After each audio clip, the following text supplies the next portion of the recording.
Halo, kita bertemu lagi. Kita akan melanjutkan materi minggu lalu ya. Minggu lalu kalian sudah belajar ekosistem, interaksinya. Ada yang masih ingat nggak interaksinya? Ya kan? Kemudian ada adaptasi, kayak gitu. Kemudian kita sudah belajar tingkatan organisme, yang paling kecil misalnya individu. Kemudian yang paling besar disebut ya biosfer. Jadi seluruh bumi ini, dunia ini yang disebut dengan biosfer. Nah, untuk selanjutnya kita akan lanjutkan dengan macam-macam ekosistem. Ini sebenarnya materinya sudah diulang-ulang. Waktu SD sudah belajar kan? Nah, kita akan lanjut. Ekosistem. Nah, jenis ekosistem ada 3. Ekosistem darat, ekosistem akuatik atau air, ya kan? Kemudian ekosistem buatan. Jadi ada 3 jenis ekosistem. Ekosistem darat, ekosistem akuatik, ekosistem buatan. Ya kan? Nah, sebelumnya di buku cetak kalian juga ada halaman 103. Silahkan sambil dibuka dari buku cetaknya ya. Ini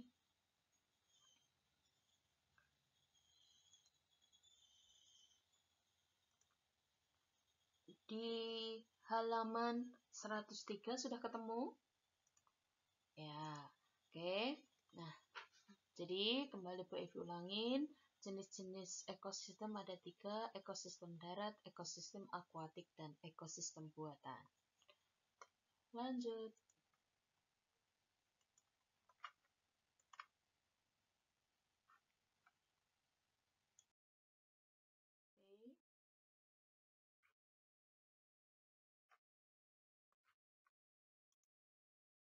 Ekosistem darat. Nah, ekosistem darat ya. Yang paling terkenal itu kalau di ekosistem darat dalam skala yang luas itu ada yang dengan istilahnya adalah bioma. Nah, bioma itu adalah ekosistem darat yang khas pada wilayah tertentu dan dicirikan oleh jenis vegetasi yang dominan pada wilayah tersebut. Ada di halaman 103. Nah, bioma dipengaruhi oleh keadaan iklim, curah hujan, intensitas cahaya matahari, kelembapan, dan posisi lintang. Nah, ini jenis-jenis biomanya yang dibahas ada 6. Hutan hujan tropis, padang rumput atau stepa atau prairie, kemudian gurun, hutan gugur temperata, taiga, dan tundra. Nah, hutan hujan tropis. Indonesia terkenal punya hutan hujan tropis ya, walaupun sekarang juga banyak yang terbakar. Ciri utamanya hutan hujan tropis. 1. Letaknya hutan hujan tropis ini terletak di sepanjang garis khatulistiwa. Indonesia termasuk dalam negara khatulistiwa kan, maka kita memiliki hutan hujan tropis ini. Nah, cirinya yang pertama, intensitas cahaya mataharinya tinggi. Ya, intensitas cahaya mataharinya tinggi. Kemudian yang kedua, lama waktu siangnya kurang lebih sama dengan malamnya. Kalau kita siang 12 jam, malam 12 jam ya.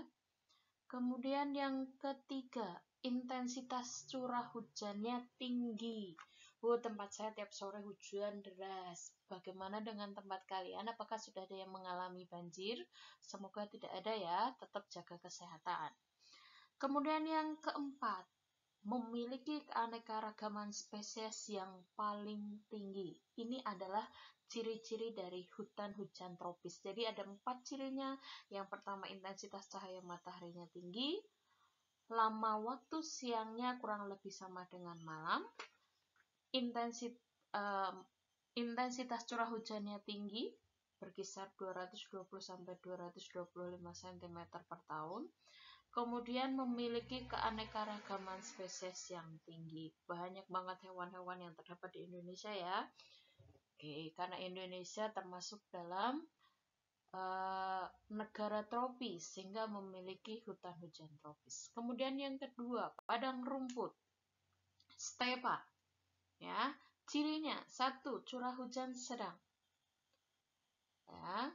Kemudian yang kedua, karena curah hujannya sedang menyebabkan kondisinya kering. Karena kondisinya kering menyebabkan vegetasi yang dominan adalah rumput-rumputan dan semak. Itu padang rumput. Lanjut yang ketiga, gurun. Gurun apalagi ya, pasti panas sekali. Gurun merupakan wilayah dengan 1 cirinya, intensitas curah hujannya sangat rendah. Ya, paling hanya sekitar 15 cm per tahun. Ya, sehingga gurun disebut juga sebagai bioma kering karena kondisinya yang sangat kering. Nah, sehingga menyebabkan vegetasi dominan adalah kaktus. Contohnya adalah kaktus. Kenapa? Jadi yang bisa beradaptasi yaitu hanya kaktus, ya. Kemudian hutan gugur temperata. Wah, ciri yang khasnya 1, intensitas curah hujannya lebih rendah dibanding hutan hujan tropis. Ya, jadi dibandingkan dengan hutan hujan tropis dia lebih sedikit, ya. 75 sampai 150 cm per tahun. Kemudian yang kedua, ini yang membuat kita iri ya, memiliki 4 musim. Apa saja 4 musimnya? Ya, musim dingin, musim semi, musim panas, dan musim gugur. Ya. Kemudian karena ada musim dingin ya, nah, maka ciri yang ketiga adalah jenis hewannya melakukan hibernasi pada musim dingin. Hibernasi, seakan-akan tidur. Ya, itu hibernasi. Ya, kalau hewan dormansi, ya. Itu hutan gugur temperata. Kemudian taiga atau disebut juga hutan konifer. Ciri khasnya 1, mengalami musim dingin yang sangat dingin dan musim panas yang singkat. Ya. Yang kedua, pada musim dingin lantai hutan tertutupi salju. Oke, karena saljunya turun tuh makanya menutupi. Kemudian karena kondisi itu maka tumbuhan yang dominan adalah yang tahan terhadap suhu dingin. Salah satunya adalah konifer ya. Jadi vegetasi dominan adalah tumbuhan konifer. Dengan cirinya daunnya berbentuk jarum, contohnya pinus. Ya. Kemudian yang keenam, tundra, bioma tundra. Ciri khasnya 1, terletak di sekitar kutub utara yang sangat dingin. Ya, ini memiliki suhu rata-rata di bawah titik beku dengan intensitas hujannya sangat rendah. Ya, kemudian juga dikenal sebagai daratan tanpa pohon. Ya, kemudian ciri yang kedua, keanekaragaman spesiesnya rendah. Kemudian vegetasi utama adalah lumut, maka sering disebut sebagai padang lumut. Ya, itu 3 ciri. Nah, di tundra ini ada 2 jenis, ada tundra arktik dan tundra alpin. Oke, kalian bisa cermati di buku cetaknya 108. Nah, yang berikutnya adalah ekosistem akuatik. Nah, ada air tawar. Air tawar ada danau. Danau dibagi 4 bagian. Ada 4 ya, walaupun nanti di sini ternyata munculnya 3, jadi kepotong yang 1. Ada litoral, ya, itu dasar danau yang dangkal. Kemudian limnetik, dia di area terbuka, danau yang terbuka. Kemudian ada fotik, ini cahaya matahari masih bisa berpenetrasi atau masuk. Kemudian yang keempat adalah zona afotik. Cahaya matahari sudah tidak dapat berpenetrasi. Kemudian, jenis air tawar yang berikutnya adalah lahan basah atau wetland, ya, yang digenangi air. Ini ada 3, ada marsh atau rawa lumpur atau swamp, kemudian ada tanah gambut atau bog. Ciri-cirinya ada di halaman 110 lebih lengkapnya. Kemudian ada sungai. Ya, sungai. Siapa yang belum pernah melihat sungai? Ya. Kemudian ekosistem laut. Nah, ini dibagi ada zona. Sebelum ke zona, sebenarnya di laut ini sendiri digolongkan menjadi 4. Ya, penggolongan laut. Yang pertama ada lautan, yang kedua ada pantai, yang ketiga ada estuari, yang keempat ada terumbu karang. Ya, jadi laut digolongkan menjadi 4. Yang pertama lautan, 2 pantai, 3 estuari, yang keempat terumbu karang. Itu penggolongan laut. Nah, untuk laut sendiri zona-zonanya ada beberapa. Yang pertama kita lihat, ya, berdasarkan zonanya ada zona intertidal, ada zona neritrik, kemudian ada zona pelagik. Oke. Kemudian berdasarkan cahayanya yang masih bisa masuk atau tidak, itu ada zona fotik, ada zona bentik, kemudian ada zona afotik. Afotik berarti pasti tidak ada cahaya. Kita lanjut. Nah, kemudian jenis ekosistem yang ketiga adalah ekosistem buatan. Ini banyak sekali. Waduk, siapa yang belum pernah ke waduk? Yang paling terkenal Waduk Jatiluhur, dulu SMK Serada 1 pernah mampir ke Waduk Jatiluhur. Kemudian sawah, siapa yang belum pernah main ke sawah? Kasihan sekali ya. Kemudian tambak, yang terkenal tambak udang, tambak cumi, tambak lele. Nah, seperti itu. Kemudian perkebunan kopi. Jadi memang sengaja dibuat ya kalau yang namanya ekosistem buatan itu.